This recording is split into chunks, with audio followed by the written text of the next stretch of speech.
Untuk mencegah penyebaran narkoba maupun penyalahgunaan narkoba di lingkup pasukan Kodim 0813 Bojonegoro, secara mendadak petugas dari BNN Kabupaten Bojonegoro melakukan tes urin kepada lebih dari 200 prajurit.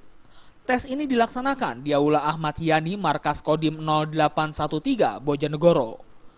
Sebelum melakukan tes urin, terlebih dahulu petugas mengumpulkan pasukan dan memberikan pengetahuan akan bahayanya narkoba kepada para prajurit. Sementara itu, tes dilakukan setelah petugas memberikan pengetahuan akan bahayanya narkoba.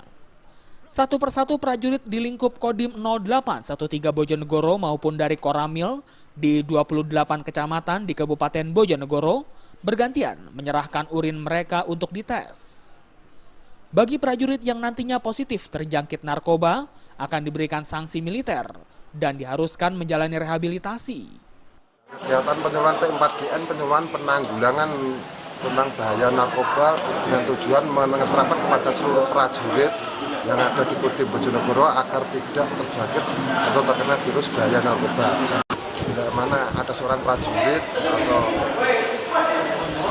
pegawai negeri sipil maupun militer yang terjangkit narkoba akan kita laksanakan terapi atau tindakan pertama, yaitu secara terapi, nanti kedua secara disipliner selaku prajurit.